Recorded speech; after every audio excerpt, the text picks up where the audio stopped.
परिचय।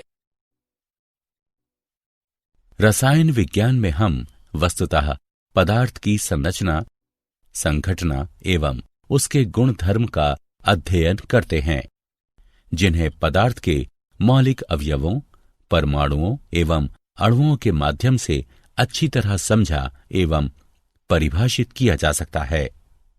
उदाहरण के लिए औषधि, विटामिन, शक्तिवर्धक औषधि, उर्वरक, उद्योग, बहुलक, साबुन, अपमार्जक, जलरोधक वस्त्र एवं अग्निरोधी निर्माण सामग्री, ये सभी रसायन विज्ञान से संबंधित हैं। उद्देश्य। इस पाठ के अंत में आप निम्न करने में सक्षम हो जाएंगे: जीवन के विभिन्न क्षेत्रों में रसायन विज्ञान की भूमिका एवं उपयोगिता को समझना, द्रव्य की तीनों अवस्थाओं के अभिलक्षणों की व्याख्या करना, पदार्थों का तत्वों, यौगिकों एवं मिश्रणों में वर्गीकृत करना, एसआई आधार मात्रकों को परिभाषित करना, परिशुद्धता एवं यथार्थ भेद को स्पष्ट करना। रसायन विज्ञान का महत्व। रसायन विज्ञान ने मनुष्य के जीवन स्तर को ऊंचा उठाने हेतु खाद्य सामग्री, स्वास्थ्य संबंधी उत्पाद एवं जीवन की गुणवत्ता में वृद्धि करने वाले अन्य पदार्थों के निर्माण में महत्वपूर्ण भूमिका अदा की है। विभिन्न प्रकार के उर्वरकों, कीटनाशकों एवं जीवाणुनाशकों की उन्नत किस्मों का उच्च स्तर पर उत्पादन इसके ज्वलंत उदाहरण हैं। इसी प्रकार पशु एवं वनस्पति स्रोतों से संश्लेषित अथवा कृत्रिम विधियों से निर्मित कई जीवन रक्षक दवाएं हैं, यथा कैंसर के उपचार में प्रभावी सिस्प्लास्टिन एवं टैक्सोल और एड्स पीड़ितों के उपचार में प्रभावी एजिडिटी अर्थात एजिडोथामाइडिन। द्रव्य की प्रकृति। ऐसा भौतिक पदार्थ जिसका द्रव्यमान एवं आयतन हो अर्थात जो स्थान घेरता हो, पदार्थ कहलाता है। हमारे आसपास की सभी वस्तुएं द्रव्य द्वारा बनी हैं, यथा किताब, कलम, पेंसिल, जल, वायु, जीवित प्राणी इत्यादि सभी द्रव्य द्वारा ही निर्मित हैं। द्रव्य की भौतिक अवस्थाएं। द्रव्य की तीन भौतिक अवस्थाएं होती हैं: ठोस, द्रव एवं गैस। ठोस का निश्चित आयतन एवं निश्चित आकार होता है। द्रव का आयतन तो निश्चित रहता है, लेकिन आकार अनिश्चित। द्रव का आकार उस पात्र के आकार पर निर्भर है जिसमें उसको रखा जाता है। गैस का ना तो निश्चित आयतन होता है और ना ही आकार। वह उस पात्र के आयतन में पूरी तरह से फैल जाती है जिसमें उसको रखा जाता है। द्रव्य का वर्गीकरण। वृहद अर्थात बड़े स्तर पर द्रव्य का वर्गीकरण मिश्रण अथवा शुद्ध पदार्थ के रूप में किया जा सकता है। मिश्रण। हमारे आसपास उपस्थित अधिकांश पदार्थ मिश्रण हैं। उदाहरण के लिए जल में चीनी का विलयन, वायु, चाय आदि सभी मिश्रण ही हैं। किसी मिश्रण में दो अथवा दो से अधिक पदार्थ किसी भी अनुपात में उपस्थित हो सकते हैं, जिन्हें उस मिश्रण का अवयव अथवा घटक कहा जाता है। उदाहरण के लिए कहवा रासायनिक यौगिकों का एक जटिल मिश्रण होता है। मिश्रण के प्रकार। किसी मिश्रण को समांगी एवं विषमांगी में वर्गीकृत किया जा सकता है। समांगी मिश्रण। समांगी मिश्रण में सभी अवयव एक दूसरे में पूर्णतः मिश्रित होते हैं एवं इसका संगठन आद्योपांत एक समान रहता है। उदाहरण जल में चीनी का मिश्रण, जल में नमक का मिश्रण, जल में तूतिए का मिश्रण। विषमांगी मिश्रण। विषमांगी मिश्रण में अवयवों का संगठन आद्योपांत एक समान नहीं रहता एवं कभी कभी तो मिश्रण के विभिन्न घटकों को अलग अलग भी देखा जा सकता है। उदाहरण चीनी एवं नमक का मिश्रण, अनाज एवं दलहन में मिले धूल कण। शुद्ध पदार्थ। शुद्ध पदार्थों की विशेषताएं अथवा अभिलक्षण मिश्रण से भिन्न होते हैं। उनका निश्चित संगठन होता है, जबकि मिश्रण में घटकों का अनुपात अनिश्चित होता है और उनका संगठन भी भिन्न हो सकता है। उदाहरण: तांबा, चांदी, सोना, जल, शर्करा अथवा ग्लूकोज आदि। शुद्ध पदार्थों का वर्गीकरण। शुद्ध पदार्थों को पुनः तत्वों तथा यौगिकों में वर्गीकृत किया जा सकता है। किसी तत्व में केवल एक ही प्रकार के कण होते हैं। यह कण अणु अथवा परमाणु हो सकते हैं। उदाहरण: हाइड्रोजन, हीलियम, कार्बन, सोडियम, तांबा, चांदी, ऑक्सीजन इत्यादि। यौगिक। जब भिन्न तत्वों के दो अथवा दो से अधिक परमाणु संयोजित होते हैं तो यौगिक का एक अणु प्राप्त होता है। यौगिकों के कुछ उदाहरण हैं जल, अमोनिया, कार्बन डाइऑक्साइड, चीनी इत्यादि। द्रव्य का गुणधर्म। प्रत्येक पदार्थ का अपना विशिष्ट अथवा अभिलाक्षणिक गुणधर्म होता है। इन गुणधर्मों को दो वर्गों में वर्गीकृत किया जा सकता है: भौतिक गुणधर्म एवं रासायनिक गुणधर्म। किसी पदार्थ का भौतिक गुणधर्म वह गुणधर्म है जिसे पदार्थ की मूल संरचना अथवा संगठन में बिना किसी परिवर्तन के मापा जा सकता है अथवा उसका अवलोकन किया जा सकता है। उदाहरण: रंग, गंध, गलनांक, क्वथनांक, घनत्व इत्यादि। रासायनिक गुणधर्मों को मापने अथवा अवलोकन के लिए रासायनिक परिवर्तन का होना आवश्यक है।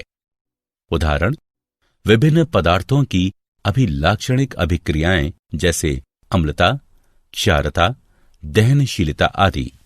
मात्रकों की अंतर्राष्ट्रीय प्रणाली SI। मात्रकों की अंतर्राष्ट्रीय प्रणाली यानी SI में 7 आधार मात्रक होते हैं एवं इन मात्रकों का संबंध 7 मूलभूत वैज्ञानिक राशियों से है।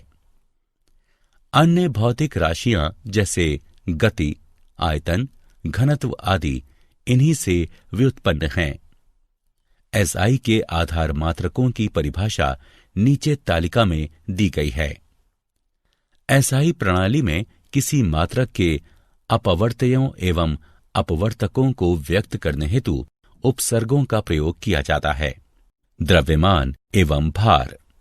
किसी पदार्थ का द्रव्यमान उसमें उपस्थित द्रव्य की मात्रा है, जबकि किसी वस्तु का भार उस पर लगने वाला गुरुत्व बल है। किसी पदार्थ का द्रव्यमान स्थिर होता है, परंतु वस्तु का भार भिन्न जगहों पर भिन्न भिन्न हो सकता है, क्योंकि स्थान परिवर्तन के कारण इसके गुरुत्व में भी परिवर्तन होता है। किसी प्रयोगशाला में वैश्लेषिक अथवा सूक्ष्मग्राही तुला की सहायता से किसी पदार्थ के द्रव्यमान का सटीक निर्धारण किया जा सकता है। आयतन एवं घनत्व। आयतन का मात्रक घन लंबाई होता है, अतः SI पद्धति में आयतन का मात्रक मीटर क्यूब होता है। रासायनिक प्रयोगशालाओं में अपेक्षाकृत छोटे आयतनों का उपयोग होता है, अतः आयतन को ज्यादातर सेंटीमीटर क्यूब अथवा डेसीमीटर क्यूब मात्रकों में व्यक्त किया जाता है। द्रवों का आयतन मापने के लिए प्रायः सामान्य मात्रक लीटर का प्रयोग किया जाता है, जो कि SI मात्रक नहीं है। 1 लीटर बराबर होता है 1000 मिलीलीटर के। 1000 सेंटीमीटर क्यूब बराबर होता है 1 डेसीमीटर क्यूब के। प्रयोगशाला में अंशांकित सिलेंडर, ब्यूरेट, पिपेट आदि द्वारा द्रवों अथवा विलयनों का आयतन मापा जा सकता है। आयतनमापी फ्लास्क का उपयोग ज्ञात आयतन का विलयन बनाने में किया जाता है। किसी पदार्थ का घनत्व उस पदार्थ के प्रति इकाई आयतन का द्रव्यमान होता है, अतः घनत्व का SI मात्रक इस प्रकार प्राप्त किया जा सकता है: घनत्व का SI मात्रक बराबर द्रव्यमान का SI मात्रक बटे आयतन का SI मात्रक, जो कि बराबर होता है किलोग्राम प्रति मीटर क्यूब अथवा ग्राम प्रति सेंटीमीटर क्यूब के। ताप मापने के 3 सामान्य पैमाने हैं, डिग्री सेल्सियस, डिग्री फ़ारेनहाइट और केल्विन। यहां के यानी केल्विन SI मात्रक है। सामान्यतः सेल्सियस पैमाने वाले तापमापियों को 0 डिग्री से 100 डिग्री तक अंशांकित किया जाता है, जहां ये दोनों ताप क्रमशः जल के हिमांक तथा क्वथनांक है। फ़ारेनहाइट पैमाने को 32 डिग्री से 212 डिग्री के मध्य व्यक्त किया जाता है। इन दोनों पैमानों पर ताप एक दूसरे से निम्नलिखित रूप से संबंधित है। फ़ारेनहाइट बराबर 9/5 डिग्री सेल्सियस जमा 3। केल्विन पैमाना सेल्सियस पैमाने से निम्न प्रकार संबद्ध है, के बराबर डिग्री सेल्सियस जमा 273.1। सार्थक अंक। सार्थक अंक वैसे अर्थपूर्ण अंक होते हैं जो निश्चित रूप से ज्ञात हों। अनिश्चितता को सूचित करने के लिए पहले निश्चित अंक लिखे जाते हैं, फिर अनिश्चित अंक को अंतिम अंक के रूप में लिखा जाता है। सार्थक अंकों को निर्धारित करने के लिए कुछ नियम बने हैं जो निम्न हैं। सभी अशून्य जो शून्य नहीं है अंक सार्थक होते हैं। उदाहरण 285 सेंटीमीटर में 3 सार्थक अंक हैं एवं 0.25 ml में 2 सार्थक अंक हैं। नंबर 2, प्रथम अशून्य अंक से पहले आने वाले शून्य सार्थक नहीं होते। इस प्रकार के शून्य मात्र दशमलव की स्थिति को दर्शाते हैं, अतः 0.03 में मात्र एक ही सार्थक अंक है एवं 0.0052 में सिर्फ 2 सार्थक अंक हैं। 3, 2 अशून्य अंक के मध्य स्थित शून्य अंक सार्थक होते हैं। 4, किसी अंक के अंत में अथवा दाईं ओर आने वाले शून्य सार्थक होते हैं, परंतु शर्त यह है कि वो दशमलव के दाईं ओर स्थित हो। उदाहरण 0.200 ग्राम में 3 सार्थक अंक है, लेकिन जिन संख्याओं में दशमलव नहीं है उनमें दाईं ओर स्थित शून्य सार्थक नहीं होते। उदाहरण के लिए हम 100 को ले सकते हैं, इसमें केवल 1 सार्थक अंक है।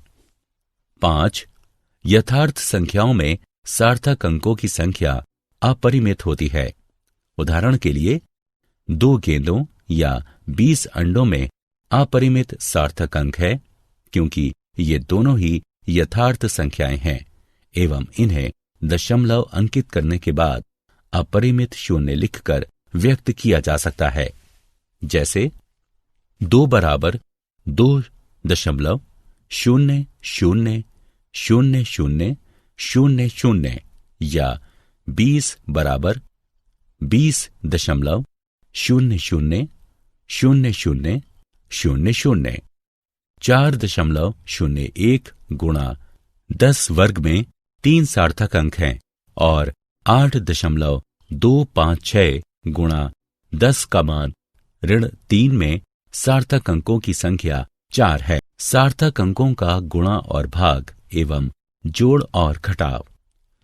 परिणाम को आवश्यक सार्थक अंकों तक व्यक्त करने के लिए संख्याओं के निकटतम राउंड ऑफ मान लिखते वक्त निम्न बातों का ध्यान रखें।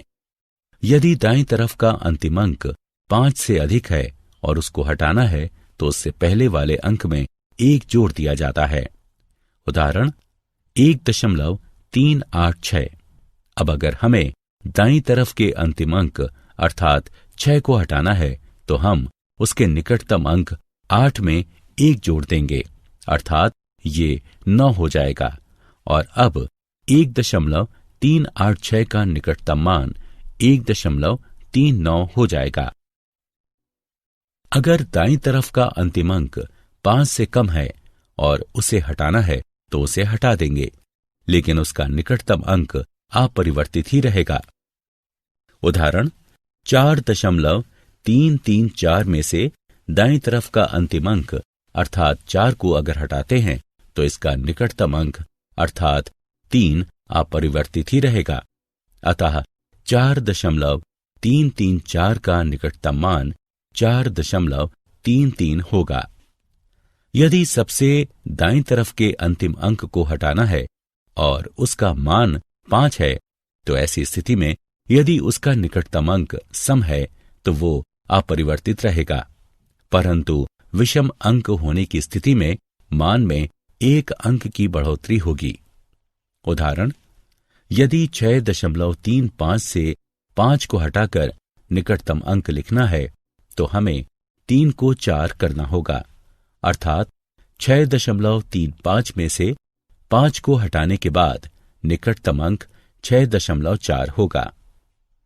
जबकि 6.25 में से यदि 5 को विलोपित करेंगे तो इसका निकटतम मान 6.2 ही होगा, क्योंकि 5 के ठीक पहले वाला अंक सम है। क्या आप जानते हैं, ज्वलनशीलता सिद्धांत के दृष्टिकोण से सभी द्रव्य में ज्वलनशीलता एक घटक के रूप में विद्यमान रहती है। किसी वस्तु के जलने का अर्थ है उस द्रव्य में विद्यमान ज्वलनशील घटक का निस्तारण। अगर कोई वस्तु नहीं जलती है तो माना जाएगा कि उस वस्तु में ज्वलनशील घटक मौजूद नहीं है। ज्वलनशीलता का सिद्धांत, किसी वस्तु के दहन का अर्थ उसके ज्वलनशील घटक का वायु में निस्तारण है। प्रागलन द्वारा धातु निर्माण के लिए अपेक्षाकृत कम ज्वलनशील अयस्क के साथ ज्वलनशील घटक का मिश्रण आवश्यक होता है। मूर्छायुक्त अथवा अपरिष्कृत धातु से ज्वलनशील घटक का वायु में निस्तारण अपेक्षाकृत धीमी गति से होता है। सारांश, आइए हमने जो कुछ सीखा है उसे संक्षेप में दोहराएं। सभी पदार्थ द्रव्य से निर्मित होते हैं जो 3 अवस्थाओं ठोस, द्रव और गैस में पाए जा सकते हैं। द्रव्य को तत्व, यौगिक एवं मिश्रण में भी वर्गीकृत किया जा सकता है। रसायन विज्ञान में राशियों के मापन में 10 की घात घटा 31 से लेकर 10 की घात जमा 23 जैसी संख्याएं आती हैं। अतः इन्हें व्यक्त करने के लिए वैज्ञानिक संकेतन जैसी उपयुक्त पद्धति का उपयोग किया जाता है। प्रेक्षणों में सार्थक अंकों की संख्या का उल्लेख कर अनिश्चितता का ध्यान रखा जा सकता है। विभिन्न परमाणुओं का संयोजन रासायनिक संयोजन के मूलभूत सिद्धांतों के अनुसार होता है।